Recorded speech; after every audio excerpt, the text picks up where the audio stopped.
and we can throw that in the garbage. We want to open this tray, and this part here goes away from you first. You can touch the corner, a 1-inch border, so if you grab it here, you're grabbing it within the 1 inch, and it has to be just on the inch. So you take your left hand and go like that, take your right hand and go like this, and then this one goes toward you, and at the last one I turn it like that. Now the first 3 items are taken out of the tray with your bare hand. The first one you're going to come to is the cheapy gloves.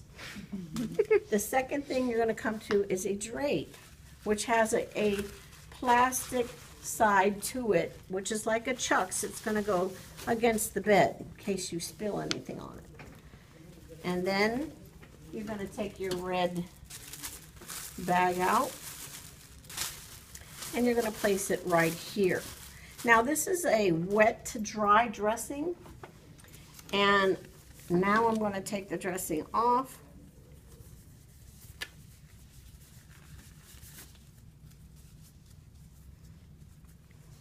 Did you miss working at the hospital?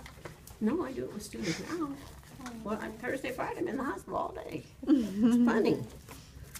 No. After 30-some years, 35 years, it's time to go to pasture and graze. No, I was working pediatrics. I was working night shifts, evening shifts, Christmas, New Year's Eve, Thanksgiving. I remember missing a lot of Thanksgiving meals. I think it's kind of, the bedside is, after a while, you're going to realize that you need to move on to something else. So, my students and I, we did dressings last week on a man, like I told you, he didn't have any skin. Okay, we're going to look under here and see what we can see and take off. We don't want to pull off any drains. And the wound is open like that because it was infected. So a wet to dry, when I stuff the wet dressings in there and the dry ones are on top, it gets wet. Feel that. From that, I did that dressing at 12 noon for the other group. And so these were originally dry. The wet part was in here. These were on top.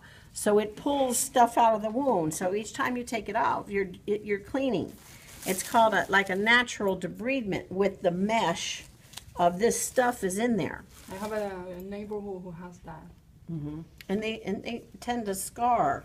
Do you use a sponge, like a sponge, black sponge, and they put it there and let it for That's 2 a suction. days, and they take There's it a out. picture of that in your chapter. It's called a wound vac. Yeah. I saw that. And they Stage 4. And they cut this black sponge that goes in there, and then there's something, and it continuously pulls stuff out of the wound. They heal much better that way.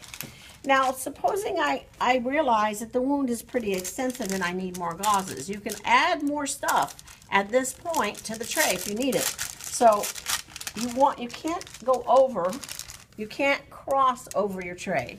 You can't turn your back on your tray. You can't go under your tray. It's got to be in front of you, and you want to pop this in place. Now, if you pop it and it lands on that 1 inch, you can't use it. Just discard it. If you pop it like that, you can't use it. Okay, so now I'm going to do my tape real quickly. Dressing's off. I'm getting ready to go into, I should have done this first. They have in the home. They have something like a tape, but it's, oh my God. It's already cut? Yeah, but it's really difficult because we have been doing the pet tube dressing change, and it's really difficult when you try to. This is the paper that is blue at the back. You have to. You have scissors. It has numbers. Yeah, And a we number. got it, but when you have to, I don't know, You it's have to really peel it. difficult. It has a back where you have to peel. Yeah, because Oh. sometimes it's cut already, and they cut it in the bad direction, and when you have to cut it, it's already cut.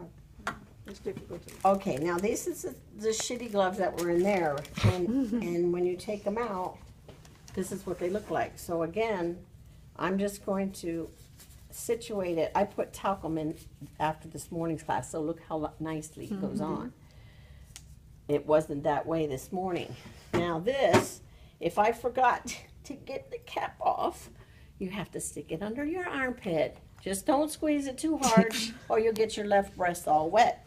So then you go like this, and you're going to put this cap side up. You're going to go into the tray and clear out one of the spaces. Step back, don't touch, and drop in some saline. Place it back on the tray.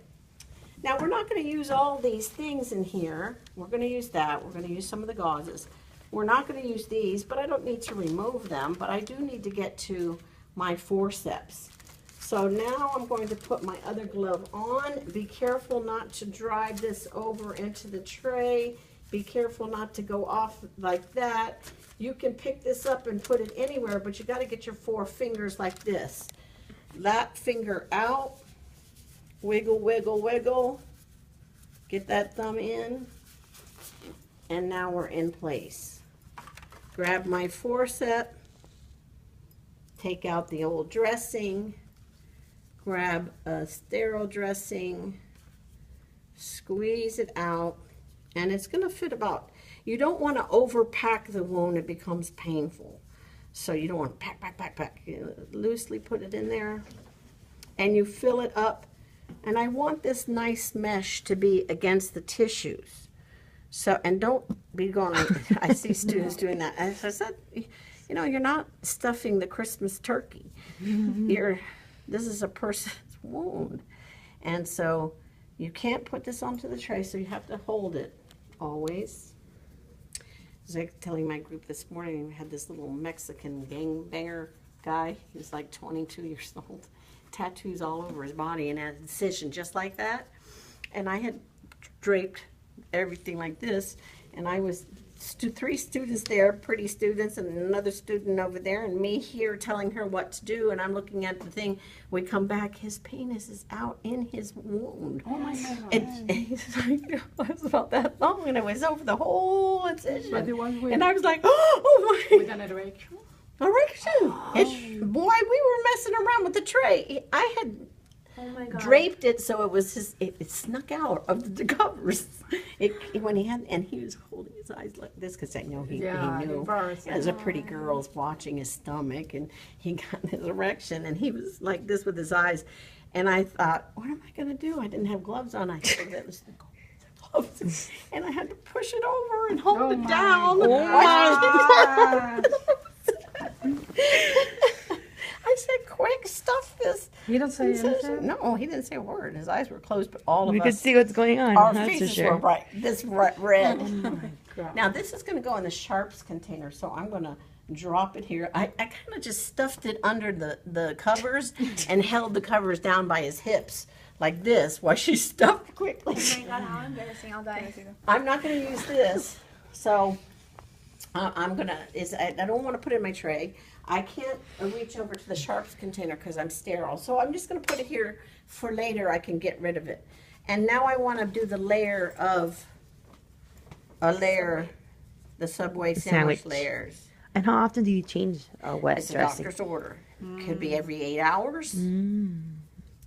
Except the night nurse is not going to like you if you do it like at 8 o'clock in the night, and she has to do it at 4 in the morning. Oh, yeah. And wake the patient up. Sometimes the doctors say not during the night shift to give the patient rest. Okay, now we're going to take our gloves off. You peel your gloves like this, and then finger goes underneath, sweeps it, and size it out, and in there it goes. And now we can take.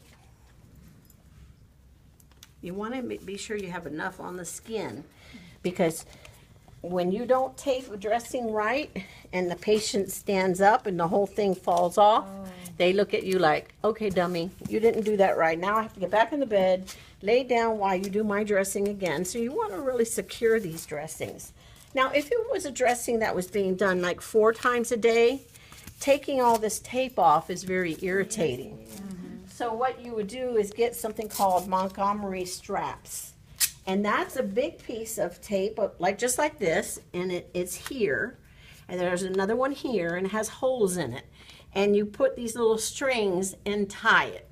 so that you just untie it, open it, change the dressing, and tie it up again. Now, if you take off this tape, and you find bubbles, blisters here, that means they're allergic to the tape. Now, like I said, 2:15 p.m., your initial, and like the patient that had no skin on his leg that we were doing, when I had one student, and all of this would go into the garbage, and I would save the tape, and I wouldn't save these, but I would save the scissors because you might find a use for it later. This goes into the soiled utility room. So when we were doing this dressing, and we were all dressed because the room was